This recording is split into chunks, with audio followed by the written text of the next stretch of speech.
Welcome to UPSC universe. So ఈ సెషన్లో మనం current science and technology and current పాలిటీకి సంబంధించిన కొన్ని ఇష్యూస్ని చూద్దాము. రైట్. సో మనకు తెలంగాణలో గ్రూప్ 1 ప్రిలిమ్స్, అదేవిధంగా గ్రూప్ 2, గ్రూప్ 3, ఆంధ్రప్రదేశ్లో గ్రూప్ 2 మెయిన్స్ ఎగ్జామినేషన్ జరగబోతున్నది. సో ఈ నేపథ్యంలో కరెంట్ అంశాలు అంటే కోర్ సబ్జెక్టులలోని కరెంట్ అంశాలు ఖచ్చితంగా జయాపజయాలను ప్రభావితం చేసేవి. సో వాటన్నిటిని కూడా యూపీఎస్సీ యూనివర్స్ మీకు అందిస్తూ ఉన్నది. సో దయచేసి వీడియోను అందరూ కూడా అదర్ ఆస్పిరెంట్స్కు షేర్ చేయండి. సో ఫస్ట్ సైన్స్ అండ్ టెక్నాలజీకి సంబంధించిన ఒక అంశాన్ని చూద్దాం. International astronomical union. సో మనకందరికీ తెలిసిందే కదా, ఈ అంతరిక్ష పరిశోధనకు సంబంధించిన కేంద్రం ఇది. సో ఇందులో మనకు ఒక వర్కింగ్ గ్రూప్ ఉన్నది. ఓకే, ఇంటర్నేషనల్ ఆస్ట్రోనామికల్ యూనియన్లో ఒక్కొక్క అంశానికి సంబంధించి ఒక్కొక్క వర్కింగ్ గ్రూప్. ఇందులో నామన్ క్లేచర్కు సంబంధించిన వర్కింగ్ గ్రూప్. నామన్ క్లేచర్ అంటే పేర్లను పెట్టే వ్యవస్థ అన్నమాట. సో ఈ పేర్లను పెట్టే వ్యవస్థ ఏం చేసింది అని అంటే శివశక్తి అనే ఒక పేరును ఖరారు చేసింది. సో ఖరారు చేసింది అని ఎందుకు చెప్పామనంటే, ఎక్కడైతే చంద్రయాన్ 3, సో భారతదేశం, భారత అంతరిక్ష పరిశోధనా సంస్థ ఇస్రో ఈ ప్రయోగాన్ని చేపట్టింది, విజయవంతంగా చేపట్టింది. ఎక్కడైతే కరెక్ట్గా ఇది చంద్రుడి దక్షిణ ధ్రువంలో ల్యాండ్ అయిందో ఆ ప్రదేశానికి భారత్ పెట్టిన పేరు శివశక్తి. దానిని అనుమతిస్తూ ఈ ఇంటర్నేషనల్ ఆస్ట్రోనామికల్ యూనియన్ అనేది నిర్ణయం తీసుకున్నది. సో చాలా కీలకమైందని చెప్పుకోవచ్చు. మరి ఇస్రో ఈ ప్రయోగాన్ని జూలై 14 నాడు 2023న చేపట్టింది. సరిగ్గా 41 రోజులు, ఈ 14 తిరిగేస్తే మనకు 41 వస్తుంది. 41 రోజుల ప్రయాణించి ఆగస్టు 23, 2023న చంద్రుడి దక్షిణ ధ్రువం పైన కాలు మోపింది. చంద్రుని దక్షిణ ధ్రువం పైన కాలు మోపిన ప్రపంచపు తొలి దేశంగా, చంద్రుడిపై కాలు మోపిన ప్రపంచపు 4వ దేశంగా భారత్ ఒక కొత్త చరిత్రను క్రియేట్ చేసింది ఈ ప్రయోగం ద్వారా. అయితే ఎక్కడైతే చంద్రయాన్ 2 క్రాష్ అయిందో ఆ పాయింట్ని తిరంగాని, ఎక్కడైతే చంద్రయాన్ 3 విజయవంతంగా అక్కడ ల్యాండ్ అయిందో దాన్ని శివశక్తి అన్నారు. ఇప్పుడు గుర్తింపు శివశక్తికి దక్కింది. సో చాలా ముఖ్యమైనది. ఎవరు గుర్తించారంటే ఇంటర్నేషనల్ ఆస్ట్రోనామికల్ యూనియన్. దీనికి సంబంధించి క్వశ్చన్స్ని అటెండ్ చేద్దాము. Right. So international astronomical union was formed on 28th July 1919. So ఈ ఐఏయు, సో మనకి ఎగ్జామినేషన్లో ఐఏయు అని కూడా ఇవ్వవచ్చు. సో ఇది ఎప్పుడు ఏర్పాటైంది అని అంటే 28th July 1919 అన్నాడు. Next IAU was formed during assembly held in Paris అన్నాడు. C IAU headquarters is in Brussels అన్నాడు. ఇందులో ఏది సరైంది? సో నేను ఆన్సర్ ఎట్లాగో ఎక్స్ప్లెయిన్ చేస్తాను, ఈలోపు మీకు తెలిస్తే ఆన్సర్ చేయవచ్చు. దీనికి సరైన సమాధానం ఓన్లీ ఏ ఈజ్ ట్రూ. కేవలం ఏ మాత్రమే సరి అయినది. ఈ బి అండ్ సి అనే స్టేట్మెంట్స్ అవి ఇటు అటు అయినాయి మనకు. చూడండి, IAU was formed during the constitutive assembly held in Brussels అని రావాలి ఇక్కడ. సో బెల్జియంలో బ్రజెల్స్, అక్కడ సమావేశం జరిగింది.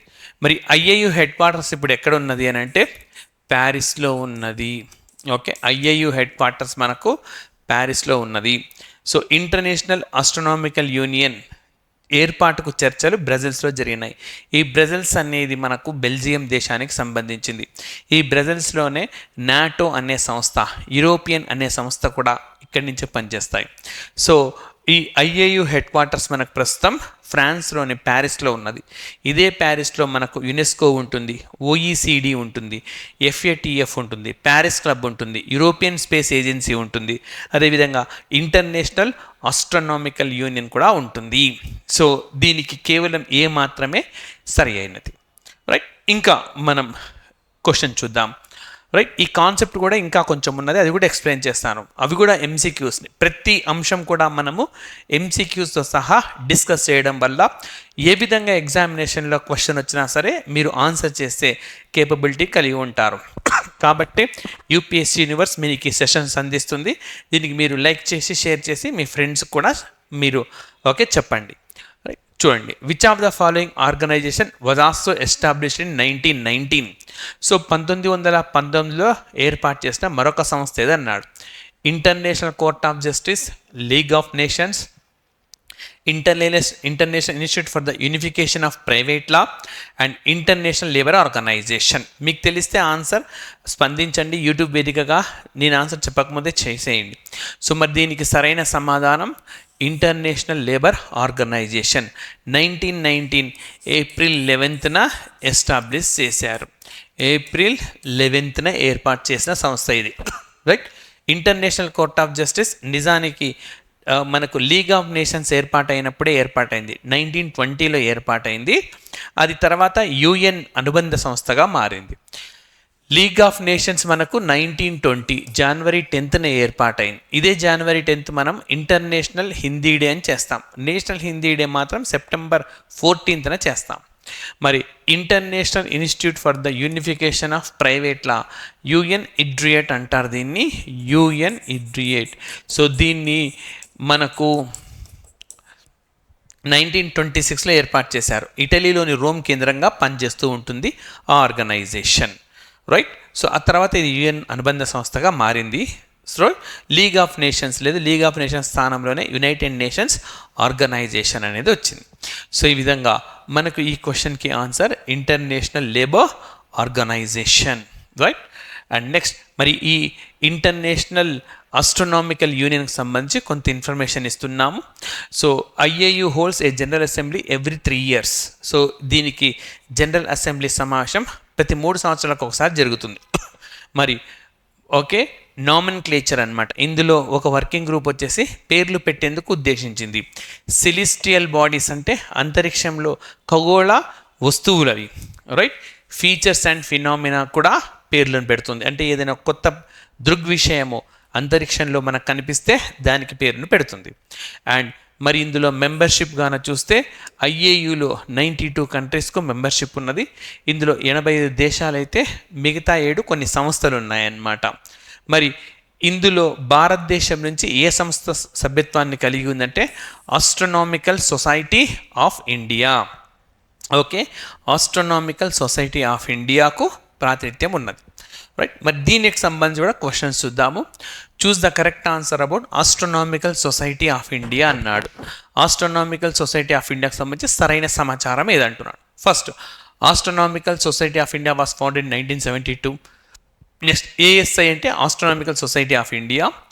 Office is at the astronomy department, Osmania university. And next, ASI was founded by Vikram Sarabhai అన్నారు. రైట్. సో ఇందులో ఏది సరైందో మీకు తెలిస్తే నేను చెప్పకముందే మీరు ఆన్సర్ యూట్యూబ్ వేదికగా స్పందించండి. సో ఇందులో ఏ స్టేట్మెంట్ అన్నది సరైనది, బి స్టేట్మెంట్ అన్నది సరైనది, సి సరైనది కాదు. సో భారతదేశంలో మనకు ఈ astronomical society of India Vainu Bappu అని ఉంటారు, ఆయన అన్నమాట. ఆయనని father of astronomy of India అని కూడా అంటారు. రైట్. సో ఆయన దీని ఫౌండర్ అన్నమాట. మరి దీన్ని ఆస్ట్రానామికల్ సొసైటీ ఆఫ్ ఇండియా 1972లో ఎస్టాబ్లిష్ చేశారు. దీని రిజిస్టర్డ్ ఆఫీస్ హైదరాబాద్లో ఉస్మానియా యూనివర్సిటీలో ఉంటుంది. సో కేవలం ఏబి మాత్రమే సరి అయినవి, కేవలం ఏబి మాత్రమే సరి అయినవి. రైట్.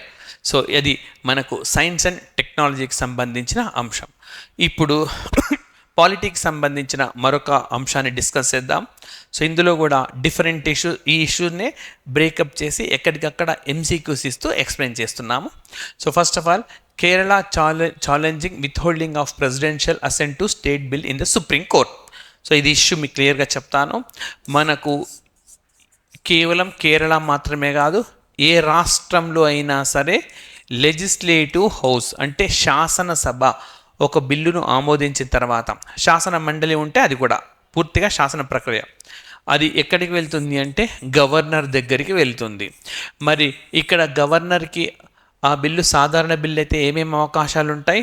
దాన్ని ఆయన ఆమోదించవచ్చు, రైట్, దాన్ని ఆయన తిరస్కరించవచ్చు.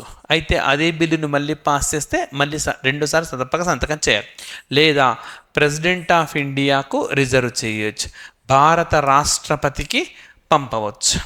సో ఈ విధంగా కేరళ శాసన వ్యవస్థ ఆమోదించిన ఒక బిల్లును ఆ రాష్ట్ర గవర్నర్ రాష్ట్రపతికి సమర్పించినారు.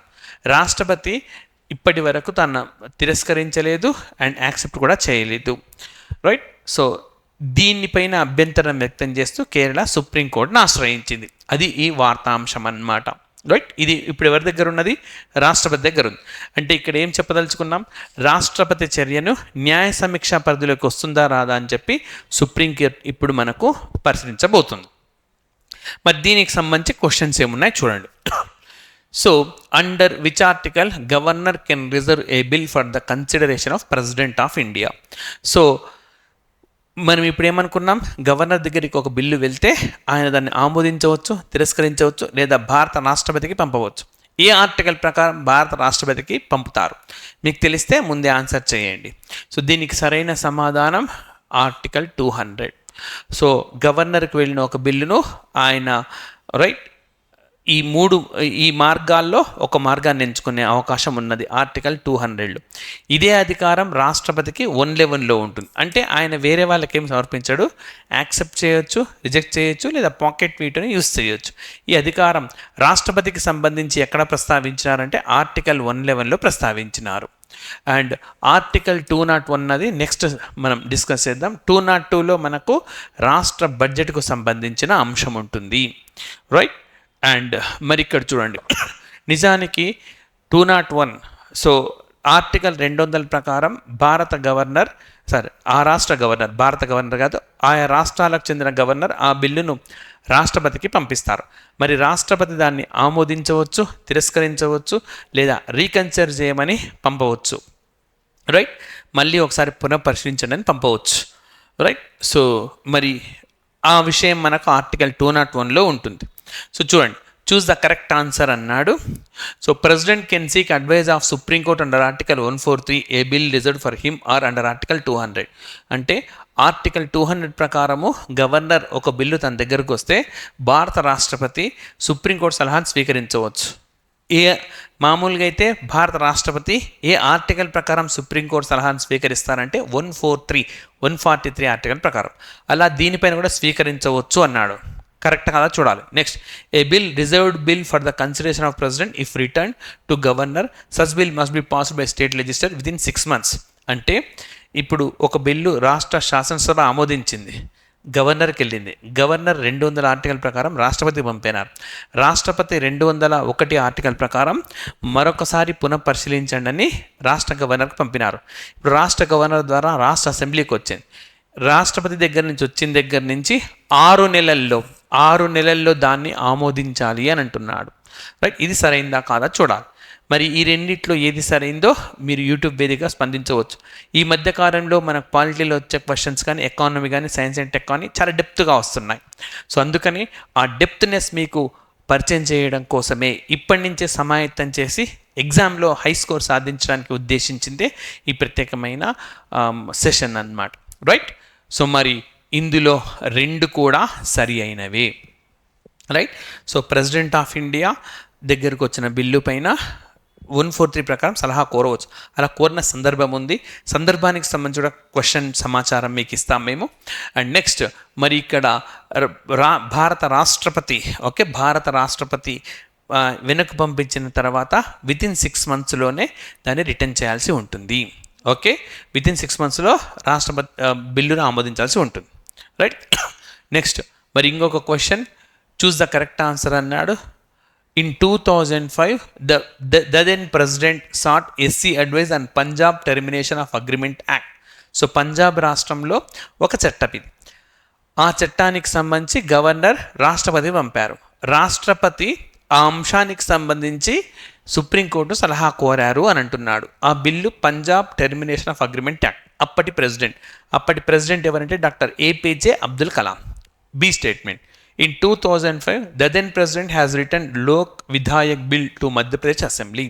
2005లో లోక్ విధాయక్ అనే ఒక బిల్లును నాటి రాష్ట్రపతి మధ్యప్రదేశ్ అసెంబ్లీకి తిరిగి పంపారు అని అంటున్నాడు. సో అప్పటి రాష్ట్రపతి డాక్టర్ ఏపీజే అబ్దుల్ కలాం గారే. మరి ఇందులో ఏది సరైందో? ఓకే, సో ఇందులో రెండు కూడా సరి అయినవి, బోత్ ఆర్ ట్రూ అన్నమాట. ఓకే, రెండు కూడా సరి అయినవి. సో మొదటి సందర్భంలో ఆర్టికల్ 143 ప్రకారము భారత రాష్ట్రపతి సుప్రీంకోర్టు సలహాను కోరారు. రెండవ సందర్భంలో మధ్యప్రదేశ్కు పంపినారు. 6 నెలల్లోపు మధ్యప్రదేశ్ శాసనసభ మళ్ళీ ఆమోదించి పంపాలి. అలా పంపిన తర్వాత అంగీకరించడం అంగీకరించకపోవడం అన్నది మళ్ళీ భారత రాష్ట్రపతికి ఉన్న అధికారమే అవుతుంది. రైట్. సో ఈ విధంగా ఈ క్వశ్చన్ కూడా మనము చూడవచ్చు అన్నమాట. సో ఇవి ఈ రోజుకు సంబంధించిన మనకు current polity, current science and technology, important current economy issue ఏం లేదు, సాధారణంగా ఉన్న వాటన్నిటి కూడా డిస్కస్ చేస్తాం. మరి నెక్స్ట్ సెషన్లో కూడా సేమ్ ఇదే విధంగా సో ఒక బ్రాడ్ అంశాన్ని డిఫరెంట్ టైప్స్గా మనం డివైడ్ చేసుకొని క్వశ్చన్స్ని కూడా సమగ్రంగా చర్చిద్దాం. దయచేసి వీడియోని అందరూ లైక్ చేయండి, షేర్ చేయండి, సబ్స్క్రైబ్ చేసుకొని సబ్స్క్రైబ్ చేసుకోండి. Thank you very much.